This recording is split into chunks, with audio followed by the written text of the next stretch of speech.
Écoutez-moi, tirailleurs sénégalais, dans la solitude de la terre noire et de la mort. Écoutez-moi, tirailleurs à la peau noire, mais que sans oreilles et sans yeux, dans votre trip enceinte des nuits. Nous n'avons pas loué de pleureuse, pas même les larmes de femmes anciennes. Nous vous apportons, écoutez-nous, nous qui épelions vos noms dans les mois que vous mouriez, nous, dans ces jours de peur sans mémoire, nous apportons l'amitié de vos camarades de classe. Ah, tu sais, nos jours, une voix à couleur de lèvres, tu sais chanter l'amitié des camarades, fervente comme les entrailles et délicates, forte comme des tendons. Recevez le salut de vos camarades noirs, tirailleurs sénégalais, morts pour la République.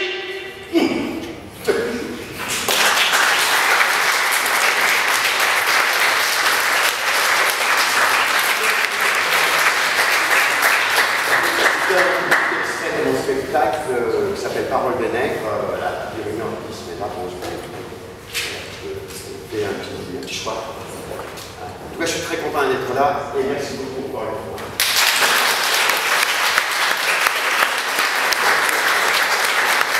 Les mains lourdes d'amitié, car elles sont faites à mon image. T'aimer, c'était attendre, debout à ton chevet, à des milliers de kilomètres de là. Et ne pas se révolter, mais laisser simplement couler les larmes, mais penser simplement à tes mots, et accoster enfin, après un long détour, aux berges de ce pays. Me voici nu, revenu, sur le sol nu, où plongent les racines de mes plantes anciennes. Et dans ma tête chevelue, s'élève le ramage des images feuillues. Et sur l'azur monteur de la mer Caraïbe, voici monter vers moi le silence de midi, les yeux fermes là sur l'inconnu, le volet couvre la fenêtre, tue la voix de la nuit, oh sans lui, se sentir si nu. C'est un projet qui est en cours et il n'est pas encore fini. J'en avais parlé à son bas, je lui avais présenté le projet, il m'a dit c'est intéressant, j'aimerais bien que tu en parles en public. Voilà, en fait, c'est en gros, pour faire un peu l'histoire du truc, moi ça fait 15 ans en fait que je travaille dessus, parce que je suis quelqu'un en fait qui fait du rap. Donc pour ça, je vais aller sampler dans des disques vinyles un peu ce qui se passe. J'avais trouvé des disques vinyles en brocante, en vide-grenier. Et c'est un peu grâce à cette manière de faire que je me suis fait un peu ma culture avec un C majuscule. Que ce soit culture musicale, parce que ce qu'on cherche sur les disques, c'est des choses qui groovent, c'est une bonne basse, c'est un break de batterie, des choses comme ça. Mais vu que j'écris aussi et que je suis intéressé par l'écriture et la littérature, les autres personnes en fait, qui vont comme ça chercher les disques, la plupart, bon, ben voilà, c'est pour des raisons pécuniaires, ça veut dire que bon, c'est des disques qu'ils achètent, ensuite qu'ils revendent, sur le marché, etc. En fonction des codes qu'il peut y avoir. Et qu'ils ne comprennent pas parce que ça ne groove pas, mais par contre il y a beaucoup de langage, ils se disent tiens, ça c'est pour toi, donc voilà, ça doit être pour toi. Et je me suis retrouvé comme ça à avoir des choses qui m'ont intéressé, et puis je me suis rendu compte que bon, bah, c'était des personnes voilà, qui avaient écrit beaucoup de choses et qui. Ça, par exemple, que j'ai découvert Maria Jolie, je l'ai découvert en fait parce qu'on donnait un disque vinyle, parce que les gens ne s'intéressaient pas, il y avait des paroles dessus. Et bon, bah, c'était Maria Jolie. Donc petit à petit, moi en fait, je ne suis pas passé par, pour faire ma culture, je ne suis pas passé par on va dire, par une route académique, mais c'est une manière petit à petit, timidement, qui m'a permis de la rejoindre. Donc voilà, et donc ce projet-là, c'est un projet où en fait, en faisant moi du rap français, à un moment, je me suis souvent posé la question qui a eu avant nous. Voilà, qu'est-ce que les gens ont fait avant nous? C'est-à-dire, nous, on écrit en français, on est peut-être un peu dans le paysage français, de la musique en français, on est un peu les rappeurs, ceux qui portent vraiment la langue française. Pourquoi? Parce que l'électro, pop, folk, rock, etc., une espèce on va dire, de complexe par rapport aux pays anglo-saxons depuis les milliers. Du coup, ça chante en anglais, ça ça parle en anglais et le français est un côté peut-être un peu ringard. Nous, dans le rap, au-delà de porter la langue française, on porte la langue de chaque quartier, de chaque région, ça veut dire avec l'argot, avec l'accent, avec le bagou, etc. Et ça va au-delà de juste une langue, c'est ce que j'appelle presque le français polyglotte en fait. C'est chaque quartier en fait qui est représenté par vraiment une manière de parler, etc. Donc ça va encore au-delà de ça. Et donc voilà, aller chercher toujours les mêmes héritiers chez Brel, Brassens, Ferré, etc. Oui, moi c'est des choses qui me parlent personnellement. Il manque peut-être une préoccupation, il manque quelque chose, il manque peut-être ce côté d'année de la terre qu'on peut retrouver chez beaucoup de rappeurs. Je fais partie de cette génération qui a vu naître le rap français et avec lui l'énorme engouement pour cette musique des enfants de la première, deuxième ou troisième génération du monde. J'ai voulu creuser au-delà du rap, fouiller les artistes de la langue française qui véhiculent la poésie de l'urgence. La poésie à fleur de peau, engagée malgré elle, parce que le contexte ne lui donne pas le choix. La poésie des années de la terre. Dans l'ombre de Brassens, Ferré, résonnent Colette Mani, Joby Bernabé, Sima Nazel, Pierre Akindele, des clameurs oubliés, des chanteurs dans l'exil, des femmes et hommes devenus artistes, des fois juste le temps d'un disque. Inutile de chercher dans ce recueil le morceau exotique et funky, extrait du folklore destiné à la métropole. Percussion de la Guadeloupe, guitare du Chari algérien, chaque texte est vêtu de son propre blues, dur et sincère. La langue française réunit des régions du monde qui portent les fardeaux communs de l'exil, de la colonisation, de l'immigration. Géopolitique et sentiments se mêlent. S'exprimer en français devient un positionnement. La langue française est notre putain de guerre, disait Michel Plessy. Un bon nombre des artistes présents dans ce recueil n'a pas eu la chance de croiser son public à l'époque. Je pense que le contexte actuel des migrations et des questionnements identitaires donnera une résonance toute particulière à ces textes et à ces musiques. Alors ça dit un peu pourquoi j'ai voulu faire ce projet. Et c'est un projet, on va dire, pour les morceaux, le point commun qu'ils ont, c'est qu'ils ils sont entre 1960 et 1985. Souvent c'est 1960 et on va dire 1972-13 et puis on a deux de 85. Et c'est que dans la forme, pour la plupart, 95% des morceaux, ils sont clamés, ils ne sont pas chantés. C'est un peu spoken word, un peu comme les Last Poets aux États-Unis. Et en fait, c'est un style qui n'existe pas officiellement à cette époque-là, mais ce que je suis allé chercher en fait, c'est ce même style dans plein de régions du monde. Et quand on écoute le projet dans son ensemble, on a l'impression que c'est un style qui existait de manière vraiment affirmée à cette époque. Bon, c'est pas vrai, mais ça donne cette impression. Ce qui fait du bien avec ce projet, c'est que c'est une période en fait où tout avait l'air possible.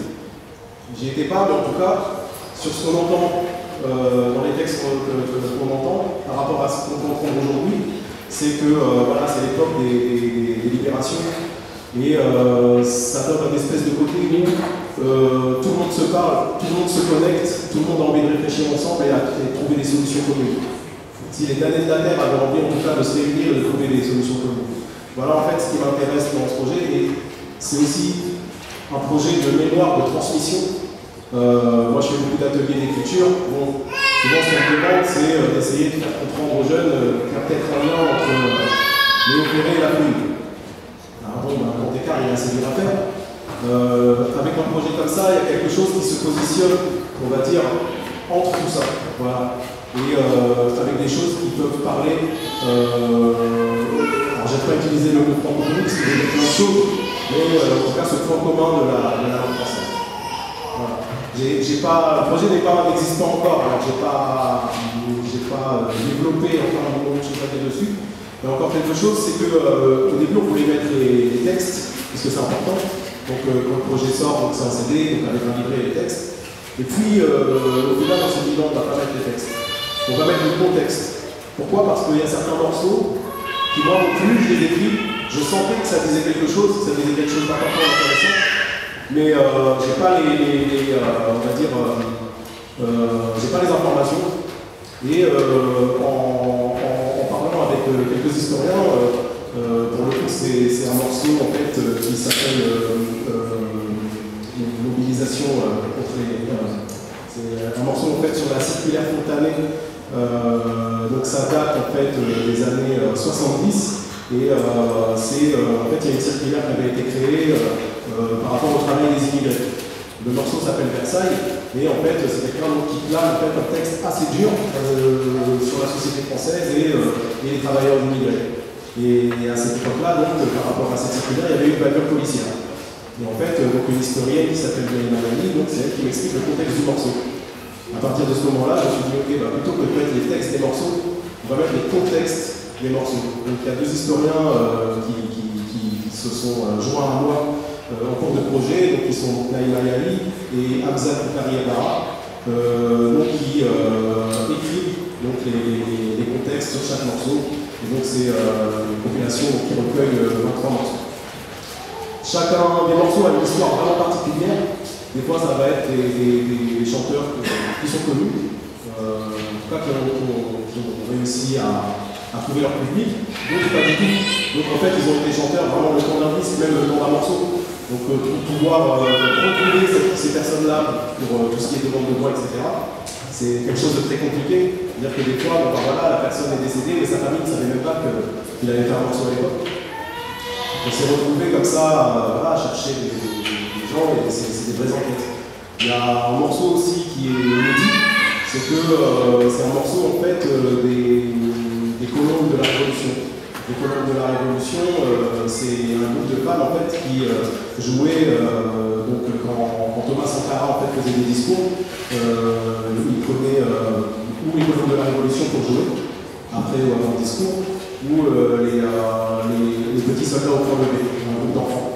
En fait, donc, il avait demandé à son ami Abdoulaye Cissé, qui était prof de musique à l'époque, en fait, de créer donc, ces deux groupes pour jouer pendant les discours. Et le truc, c'est que c'est une histoire qui a petit s'est oubliée, ça. C'est-à-dire que personne ne connaît ces deux groupes.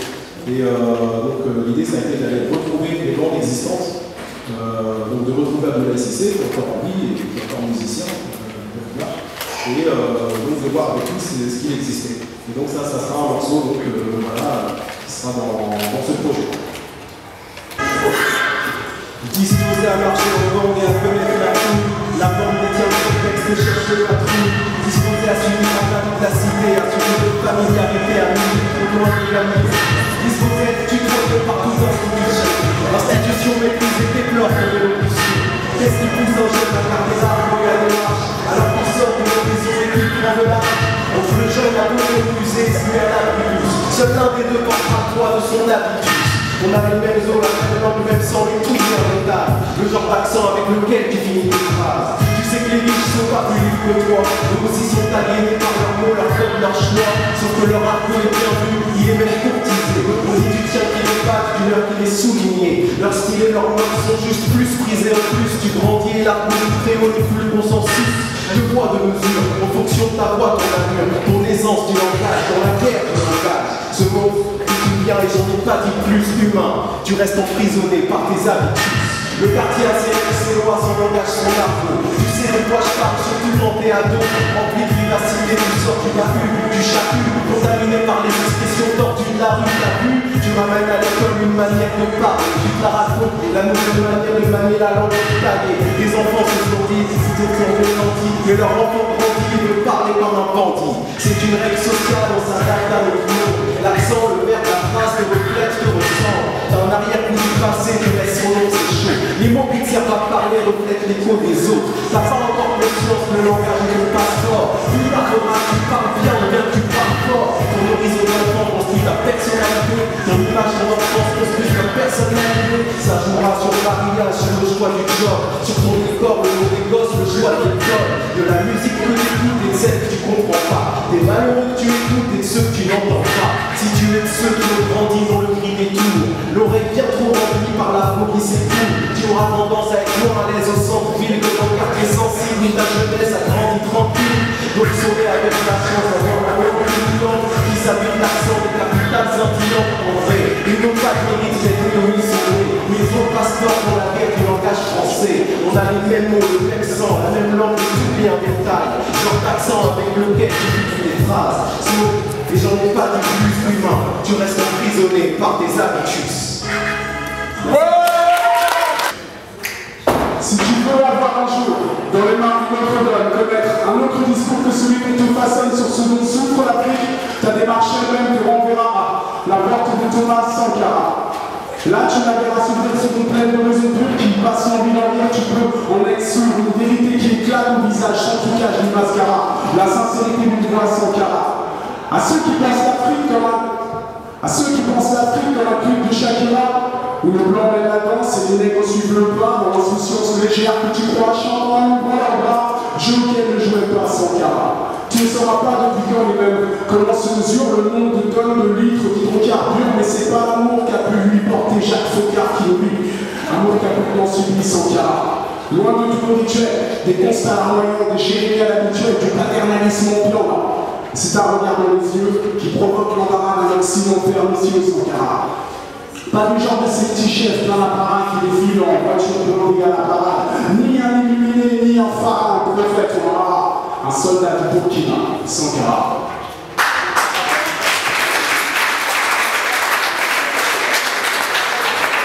La mort de quelques années n'a pas d'incidence sur l'avenir du pays faisant 6 fois la France, et le travail entamé pour y voir plus de justice et de droit qu'on ne laissera pas finir Sankara. Quand tu voudras savoir pourquoi viennent tous ces noirs, tous ces gens qui dans leur terre, dans l'âme et l'espoir de s'écorcher les mains pour moins que le SMIC horaire, c'est de ce genre d'honoraire qu'on ne voulait pas Sankara. Si tu penses qu'être d'Afrique implique de manière fausse de danser le coup décalé pour faire une sauce, je ne parle pas des clous qui prennent juste l'accent et qui s'y croient. Je parle de Thomas Sankara. Le sang se déshydrate, le pétrole se raffine. Si tu te dis comme squat que l'État assassine, cherche un peu et tu verras. C'est pas un secret de classe, c'est ça. Le Mumba, on va dire Sankara. Pas du genre de ces petits chefs dans la parade qui défilent en voiture blindée à la parade. Ni un illuminé, ni un phare, un prophète ou un marin. Un soldat du Burkina, Sankara. Quand tu voudras savoir pourquoi viennent tous ces noirs, tous ces gens qui dans leur terre, dans la mer espoir, de s'écorcher les mains pour moins que le SMIC horaire, c'est de ce genre d'honoraire qu'on ne voulait pas Sankara.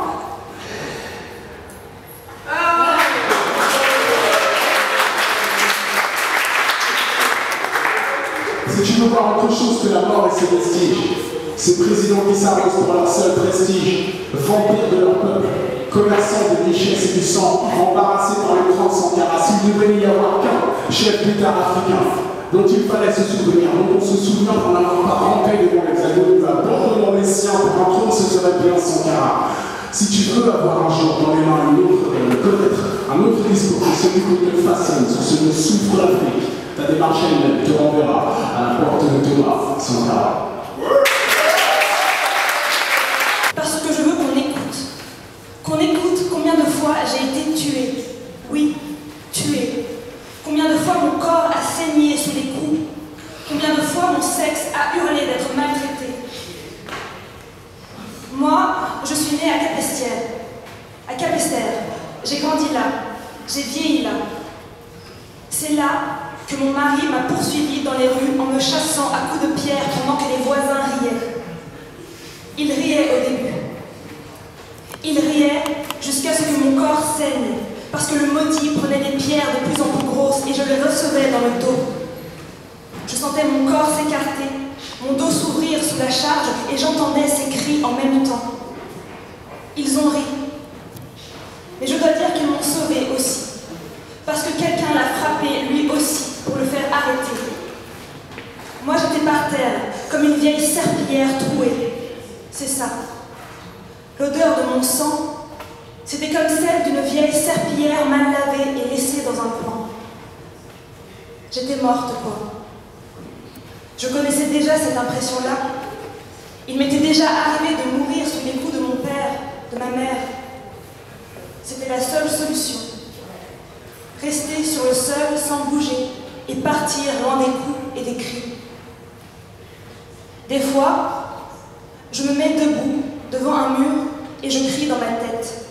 Je pousse de grands cris dans ma tête parce que si je me mets à lâcher ce qu'il y a au fond de moi, même les murs vont tomber si je crie. C'est ce que je me dis. Les murs vont tomber si je crie. On s'était attaché à évoquer devant moi toutes sortes de trépas, des morts violentes le plus souvent, des décès brusques, tout en m'interdisant l'éveiller. Mon désir de rare était déguisé. Quel était ce silence dont on parlait? Cette impression d'abandon, de sérénité saisie sur le visage de cousine Marguerite, ou bien encore la colère sur le visage de ma grand-mère à l'arrivée de son gendre à la veillée. J'aurais aimé voir jusqu'à la sienne. 2 nuits de veillée, du vendredi saint 16h20 au dimanche de Pâques 16h. Des nuits d'une attente mise en scène. Se surprendre à parler avec détachement, c'est pour bientôt. Et se détester d'avoir prononcé ces mots. Rire, de voir cet homme volontaire déjouer les pronostics des médecins et durer. Pauvre abruti, je ne suis pas mort. On n'abat pas Pierre aussi facilement. Mais elle, le trou, la gueuse, l'emboie, la camarde, des noms tout cela, des paroles occultées d'angoisse, des mots de partage. Sa main dans la vôtre, brûlante, tellement brûlante et maigre, souvenir fulgurant. Ses mains fines et vives, l'unule rosée sur les doigts noirs, les bouts légèrement arrondis. D'autres morts se montrent à lui, emplissent ses journées immobiles et nos nuits tourmentées. Ça y est. Tout un monde s'épanouit de ces 3 mots. J'ai couru un temps pour voir son corps nu, encore chaud, souffle entre les mains de cet homme et de ma mère. Image gravée, en mouvement. Bras souples balancés de part et d'autre, s'abandonnant, bouche entrouverte, fermer les yeux qui cherchent à se rouvrir. Dernier coup d'œil. Refermer la porte et retrouver la voix. Celle du téléphone, ma sœur. Tomber dans les bras de cette voix et se laisser redevenir enfant, cajolé, adulé, princesse, la sienne, seule. Cela sert à ça, la mort? De France, des voix, de partout des voix qui appellent, de l'autre côté de la Guadeloupe, des voix qui arrivent, descendent des câbles, la rue devient impraticable. Mon amie, ma sœur venue elle aussi de Marie-Galante, redécouvrir combien on l'aime. Tant de gens à la fois qui s'abrutissent de cette affection, la prennent jusqu'au bras de la gorge, c'est un délice. Quelqu'un doit rire, quelque part j'ai entendu un rire. Et cette odeur qui flotte au-dessus de moi signale sa présence, étonne, arrache un très léger sourire, rassure. Dernier jour, procession des 5 filles vêtues de noir échafaudées et son épouse royale, les hommes sous un soleil très grave, les épaules des petits en première ligne, 4 tout petits et les autres derrière, des épaules qui sanglotent, des petits corps vêtus de blanc et de bleu sombre au bord de la tombe. Un enfant sanglote et dit à l'employé des pompes funèbres: « Il va nous manquer, grand-père. Il était gentil. Il nous donnait des 5 francs. » Rire, sourire, regard tendre et amusé, il aurait aimé cela, Pierre. Il aurait dit en riant: « À quoi ça tient tout de même une vie ?»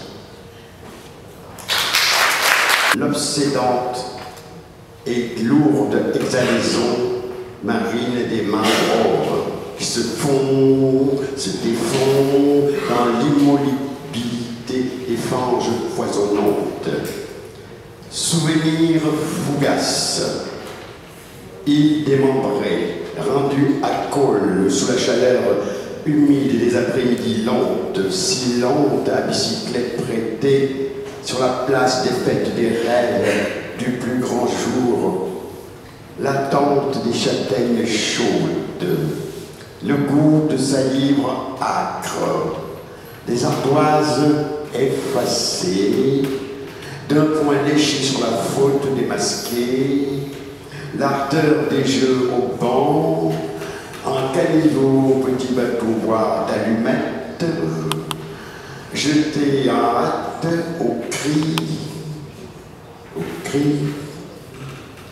avertissement du père, plante au coin de la rue, souvenir fugace, explosion silencieuse qui sema la bouillie dans mon corps, éloigné de la source de la chaleur de mon premier regard ouvert. À la romance des voix, casse d'humidité, schisme silencieux, défait le centre de ma vie, l'aile fragile effilochée, déjà dans cette évolution, range le porte-plume rageur de la revanche, mes chansons délaissées, mais mon rythme abandonné, ma terre, mon doux sanglot de terre, en un regard brassé.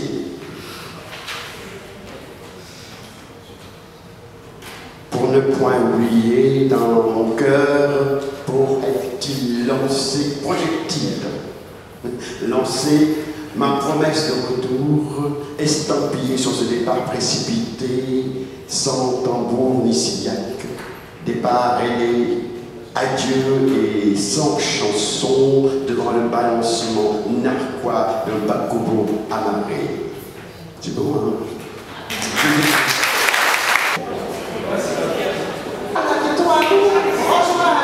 Sachez que ce texte vous a semblé original, relevant du genre du fantastique, faisant preuve d'un beau travail d'imagination. Nous l'avons trouvé très visuel, très original.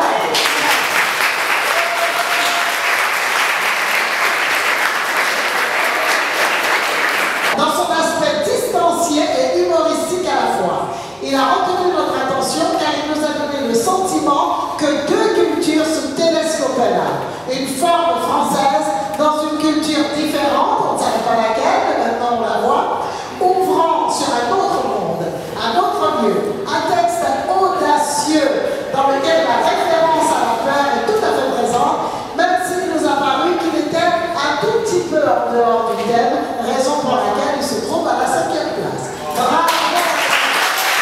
C'était la nuit, je m'endors à minuit, j'entends un bruit, peut-être un esprit, ou un être maudit.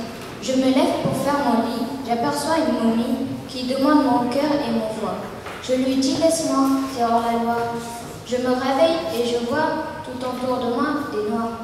Je veux manger ces noix, mais il y a du sang dans les noix. Et sous le sang, de vrais yeux, qui me regardent d'un air malheureux. Seraient-ce les yeux perdus des momies qui m'ont réveillé cette nuit?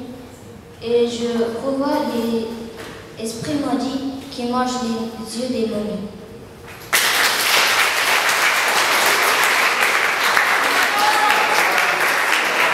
Attente éternelle de la sagesse idéale. La haine nourrit contre l'appartenance, la critique un fléau, peu importe l'indifférence, nous sommes tous égaux. Innocente, nos regards se sont croisés, le temps s'est arrêté. Tu ne m'as pas observé mais dévisagé. Je t'ai regardé, quel était le fond de tes pensées? J'étais une ennemie, tu me voyais comme un intrus. Ma couleur dérangerait, moi pourtant si innocente. Toi insensible et raciste, source d'un malheur.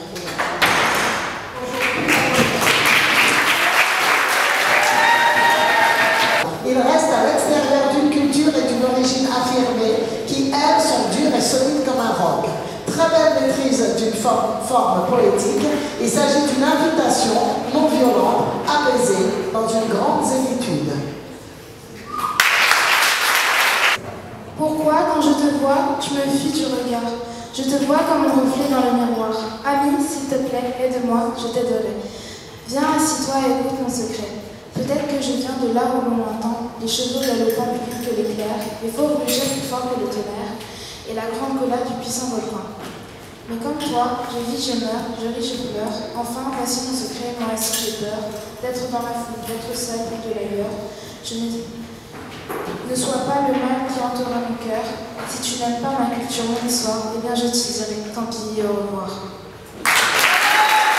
Nous avons dans ce texte apprécié les jeux de répétition, le questionnement intérieur, tortueux.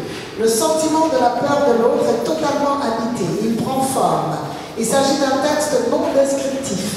On sent la peur de l'autre, l'auteur a circonscrit le thème qu'il élargit, universalise, un terme dont nous devons nous méfier cependant.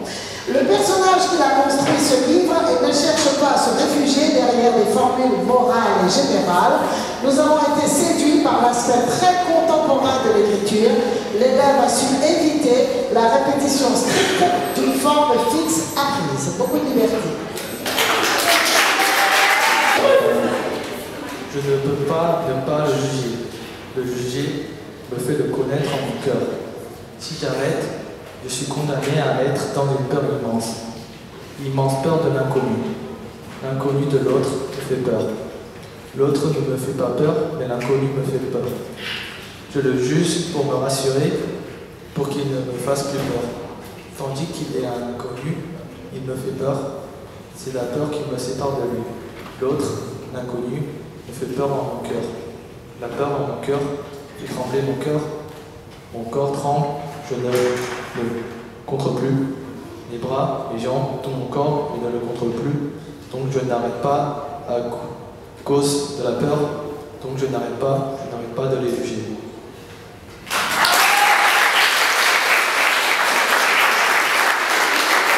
Et puis un jour, il m'appelle et me demande d'être présidente du jury. J'ai dit, bonsoir, je suis devenue un grand écrivain. Mais non, je ne serai jamais un grand écrivain, je serai une auteure. Voilà. Alors, je remercie l'association. Je les félicite pour le travail qu'ils ont fait et dont je ne me doutais pas. Il y avait pour moi une espèce de flou. Et tout d'un coup, j'ai découvert qu'il y avait plein de choses qui se faisaient, des collèges qui étaient contactés.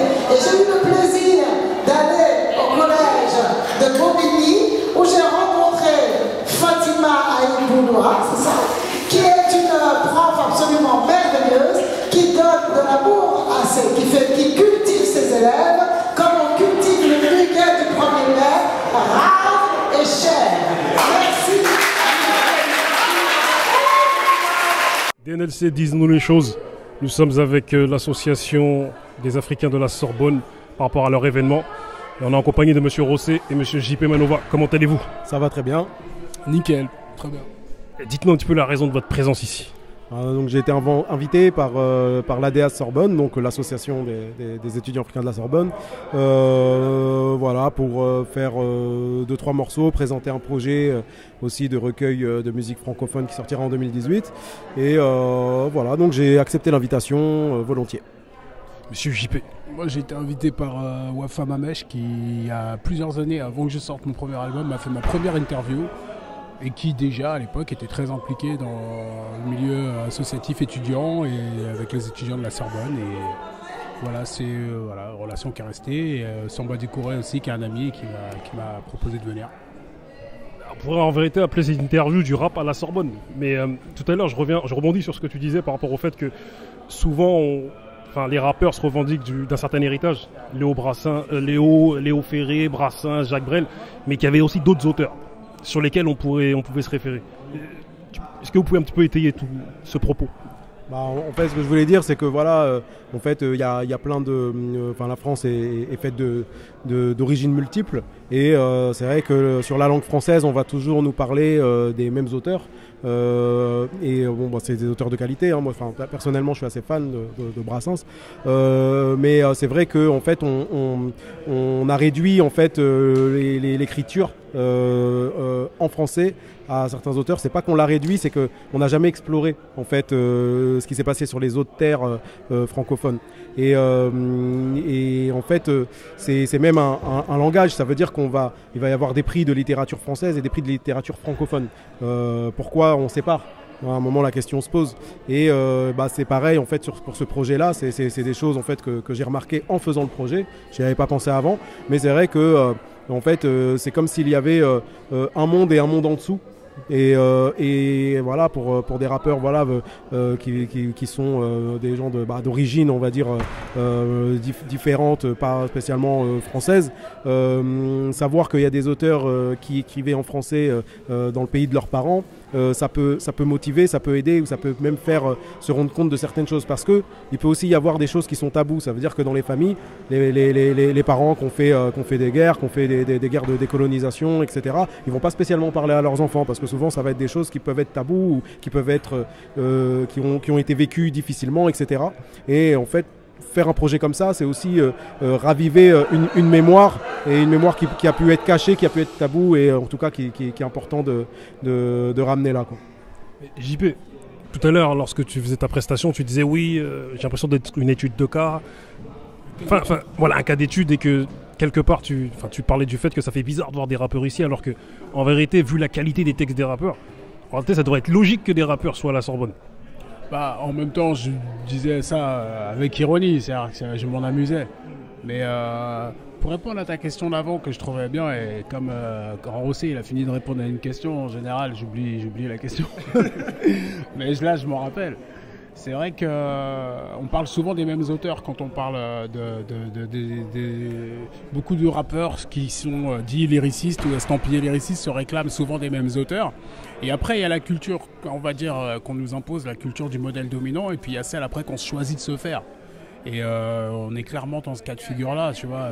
Aimé Césaire, c'est la cure qu'à un moment donné, dans son questionnement par rapport à ses propres choix, on choisit d'aller vers cet auteur. Moi, quand j'ai décidé de faire un morceau sur Sankara, c'est quelqu'un que j'ai choisi d'aller rencontrer. C'est pas quelqu'un que l'éducation nationale ou que même la Sorbonne m'aurait proposé. Donc après, moi, je trouve ça nickel, je suis mortel que des manifestations comme celle-ci qui soient, on va dire...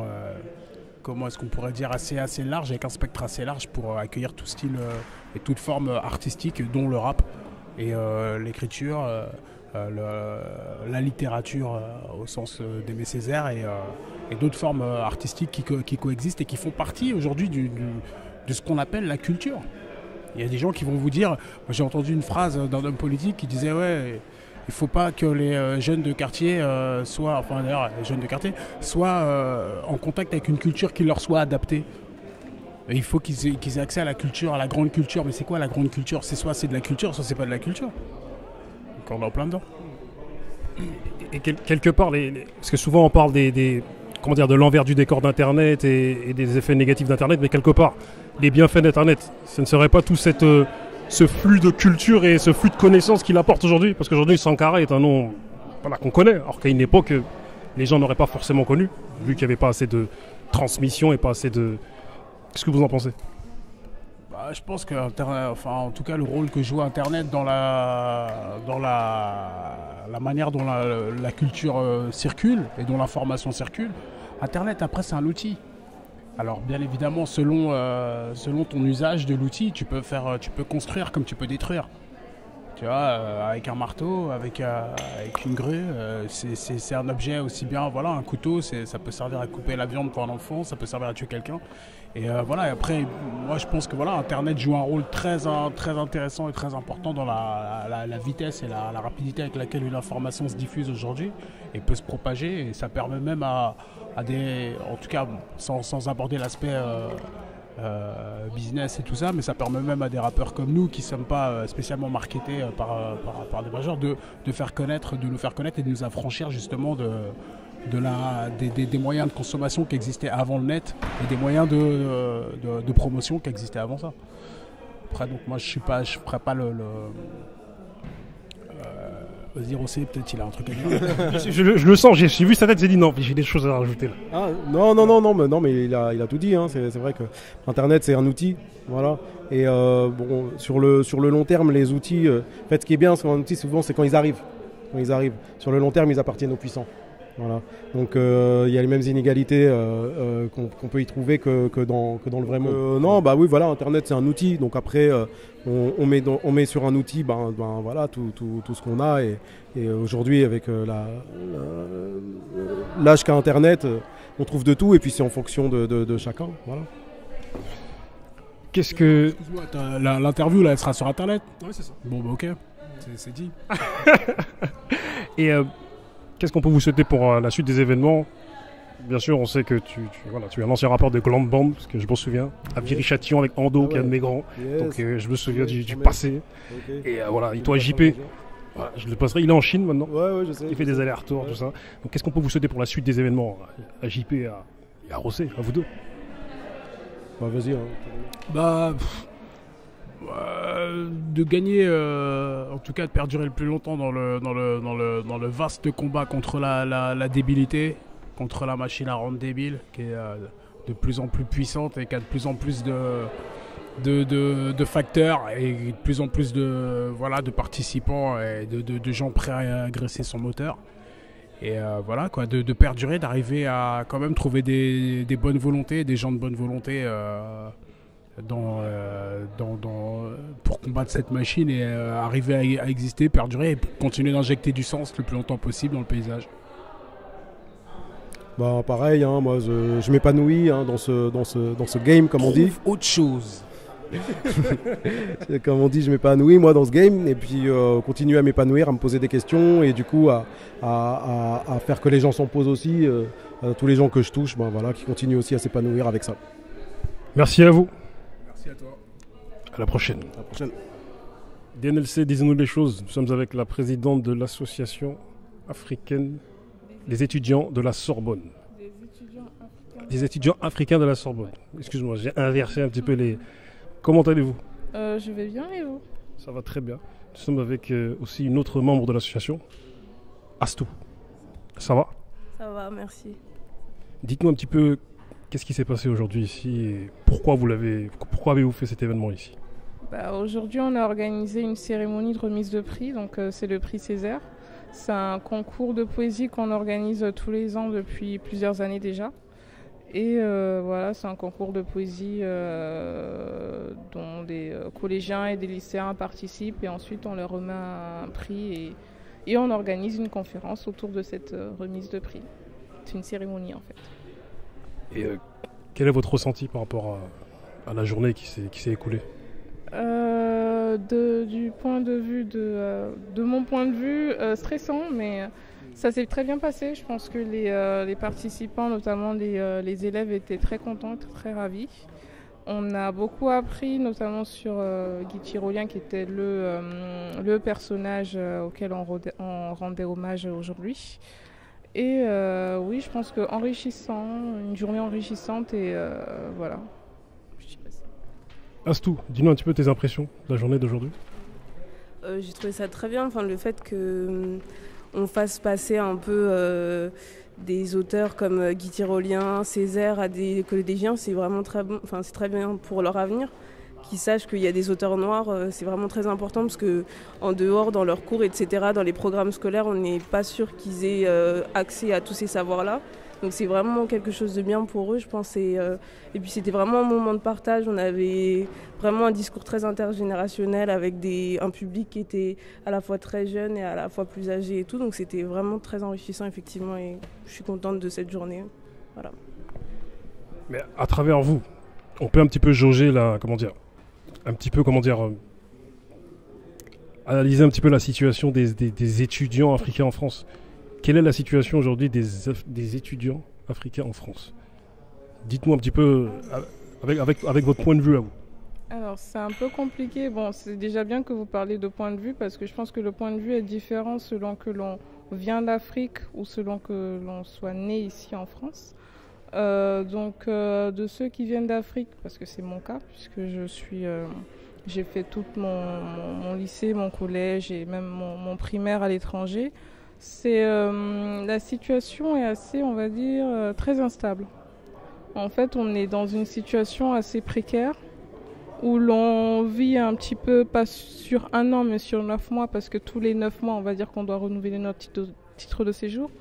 Donc le mois de septembre, c'est en fait pour tous les étudiants étrangers qui vivent en France, c'est le mois de stress parce qu'il y a les inscriptions, il y a le passage à la préfecture qui est un passage horrible.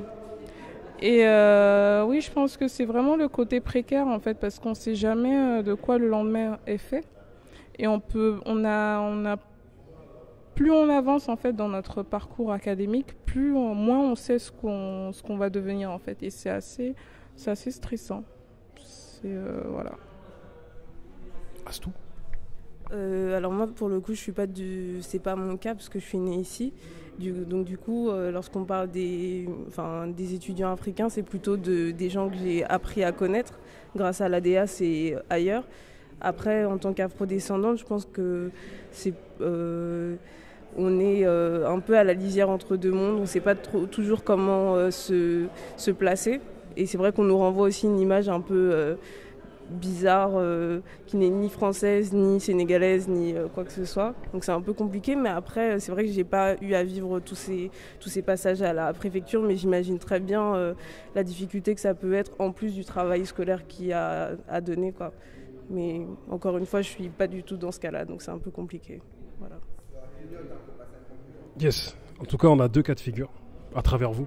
L'une qui est née en Afrique et l'une qui est née en France, mais qui sont, tous 2 sont africains. Là, on va passer à la conclusion, mais juste brièvement, dites-nous, c'était une nécessité de se réunir pour pouvoir être plus fort et pour pouvoir pallier à des manques? Oui, tout à fait. Je pense que c'est l'objectif premier de cette association, c'est de réunir tous les étudiants africains de la Sorbonne et même il y a des étudiants qui ne sont pas forcément de la Sorbonne, qui sont membres de notre association. C'est vraiment de les réunir, qu'ils soient nés à l'étranger ou qu'ils soient nés en France, sous une même, on va dire, un même objectif et sous un même angle qui est l'Afrique à travers des activités surtout culturelles, parce que je pense que même si on est né dans un pays en Afrique, on ne connaît pas toute l'Afrique parce que l'Afrique c'est grand. Et donc nous-mêmes en tant qu'Africains originels, on apprend beaucoup, on apprend énormément. Et même moi aujourd'hui, je connaissais absolument pas qui était Guy Tyrolien, je connais pas toute l'œuvre de Senghor, je connais pas toute l'œuvre de tous les auteurs. Donc que ce soit nous ou eux, on apprend en fait, on apprend en permanence et c'est vraiment l'objectif de cette association, apprendre. Astou, le mot de la fin.